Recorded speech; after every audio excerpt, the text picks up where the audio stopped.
Terça-feira, 21 de janeiro de 2025. Boas-vindas a todos vocês que nos acompanham através do Evangelho do Dia, aqui hoje na nossa reflexão.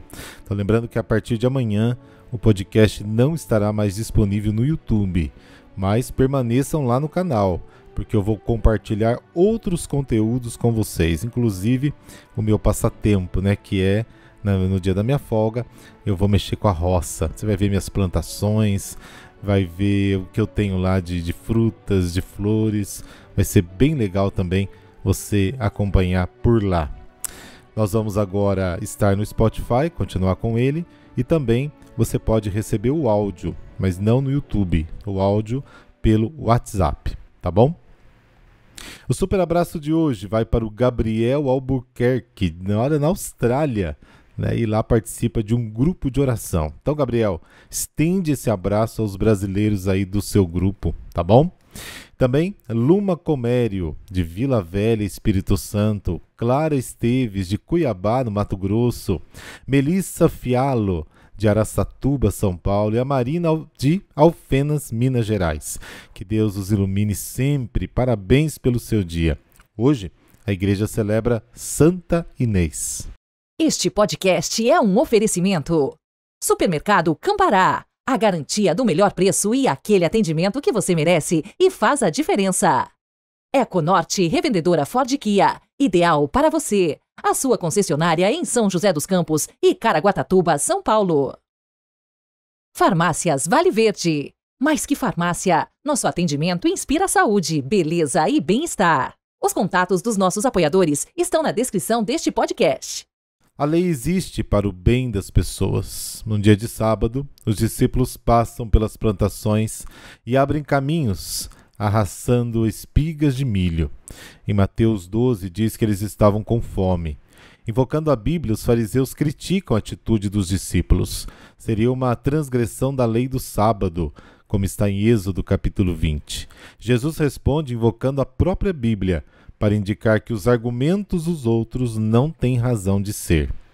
Lembre-se que o próprio Davi fez uma coisa proibida, porque pegou nos pães sagrados do templo e deu estes pães aos soldados que tinham fome. 1 Samuel capítulo 21.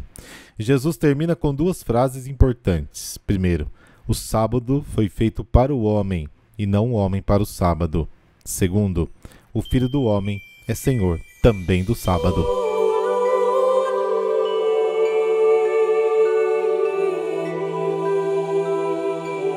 Pelo sinal da Santa Cruz, livrai-nos Deus nosso Senhor dos nossos inimigos.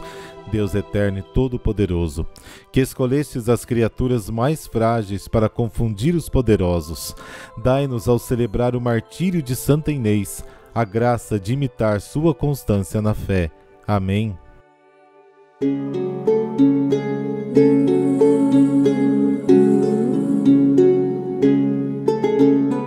Marcos, capítulo 2, versículos de 23 a 28. O Senhor esteja convosco, Ele está no meio de nós. Proclamação do Evangelho de Jesus Cristo, segundo Marcos. Glória a vós, Senhor. Jesus estava passando por uns campos de trigo em dia de sábado. Seus discípulos começaram a arrancar espigas enquanto caminhavam. Então os fariseus disseram a Jesus: Olha, por que eles fazem em dia de sábado o que não é permitido? Jesus lhe disse: Por acaso nunca lestes o que Davi e seus companheiros fizeram quando passaram necessidade e tiveram fome? Como ele entrou na casa de Deus no tempo em que Abiatar era sumo sacerdote, comeu os pães oferecidos a Deus e os deu também aos seus companheiros? No entanto, só aos sacerdotes é permitido comer esses pães? E acrescentou: O sábado foi feito para o homem, e não o homem para o sábado.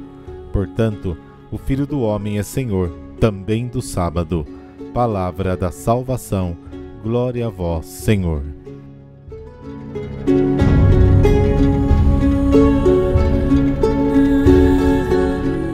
Deuteronômio, capítulo 5, versículos de 12 a 15, diz o seguinte: Guarda o dia de sábado para santificá-lo, como o Senhor teu Deus te guardou. 6 dias trabalharás e farás todos os trabalhos, Mas o 7º dia é o sábado para o Senhor teu Deus. Não faças nenhum trabalho, nem tu, nem teu filho, nem tua filha, nem o teu servo, nem a tua serva, nem o teu boi, nem o teu jumento, nem qualquer dos teus animais, nem o estrangeiro que esteja dentro das suas portas, para que o seu escravo e a sua escrava possam descansar com você. Lembre-se de que você foi escravo na terra do Egito, e que o Senhor teu Deus o tirou de lá com a mão forte e o braço estendido. Ordena que guarde o dia de sábado. O sábado é o dia do descanso semanal, consagrado a Deus que descansou no 7º dia da criação. Gênesis capítulo 2. Esta razão religiosa se alia a uma preocupação humanitária. É necessário que os não livres, os escravos, sintam a alegria da liberdade pelo menos a cada 7 dias.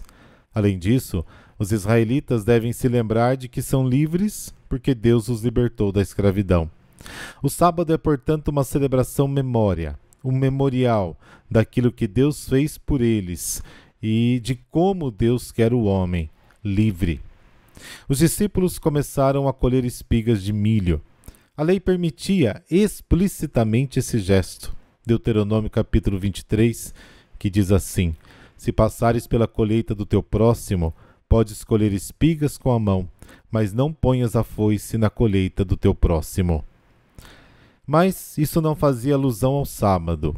A Mishnah, que é a lei oral, para distinguir um pouquinho da escrita, ou seja, a Bíblia, codificou as leis do sábado desenvolvidas pela tradição judaica e lista 39 atividades proibidas, dentre as quais estão várias atividades agrícolas, incluindo a respiga.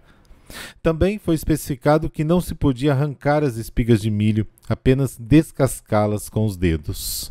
Qual é a interpretação da lei que melhor revela as intenções de Deus, a face de Deus? Deus está do lado de Jesus, e Jesus estabelece um princípio.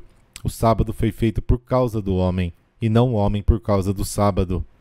No ambiente em que Jesus vivia, a lei valia muito mais que o homem.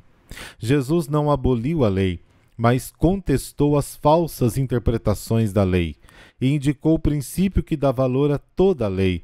A lei está a serviço do homem. Até então, ninguém tinha feito isso. De fato, o poder instituído quase sempre utiliza a lei como força. Ai de quem tocar nele. Quem toca, morre. A Jesus também morreu, porque, segundo eles, violou a lei do sábado.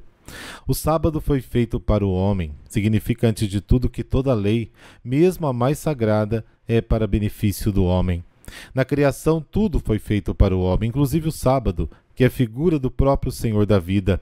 O homem é para Deus, porque Deus é primeiro para o homem. A liberdade de consciência de Jesus, que é verdadeira adesão à vontade de Deus, exprime um anúncio de salvação igualmente beatificante, como aquele contido nas palavras: o Filho do Homem tem o poder de perdoar os pecados na terra. Marcos capítulo 2. Por isso, o perdão dos pecados e a libertação da estreiteza humana expressam igualmente o bem e o mesmo poder de salvação. Os mandamentos de Deus foram dados por amor ao homem, para o seu verdadeiro bem. Só a consciência de uma responsabilidade para com este Deus, a quem teremos de prestar contas de cada ação e de cada palavra, também nos dá direito a uma liberdade corajosa como a de Jesus.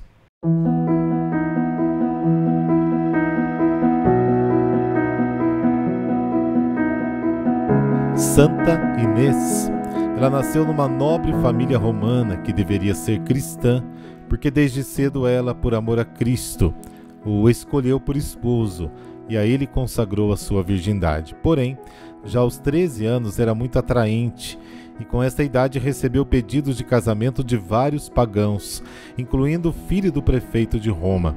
Recusou, dizendo-se esposa de Cristo, e por isso foi acusada, porque estava em pleno desenvolvimento nesta época a perseguição de Diocleciano aos cristãos. Diante do juiz, que tentou convencê-la à apostasia, primeiro por persuasão, depois com a ameaça de tortura e morte, respondeu que Cristo velava pela sua pureza e que não conseguiriam profanar o seu corpo. Foi arrastada na frente dos ídolos para que lhe oferecesse incenso, o que ela não fez. Então a levaram para um prostíbulo, mas nenhum homem ousou se aproximar dela. Ordenou-se por fim o seu martírio por decapitação, e no dia 21 de janeiro de 304 foi morta. Neste dia da sua festa, são abençoados 2 cordeirinhos na Basílica Romana, que levam o seu nome como símbolo da inocência, e da lã deles são confeccionados os palhos que o Papa dá aos arcebispos. Rezemos. Deus de pureza, concedei-nos desposar a inocência e a castidade do corpo e da alma, a exemplo e pela intercessão de Santa Inês, para que possamos manter a juventude de espírito necessária às bodas definitivas com a vossa santidade na vida da Trindade eterna. Amém. Abençoe-vos o Deus Todo-Poderoso, Pai, Filho e Espírito Santo. Amém. Boa terça-feira para você e amanhã a gente se encontra por aqui.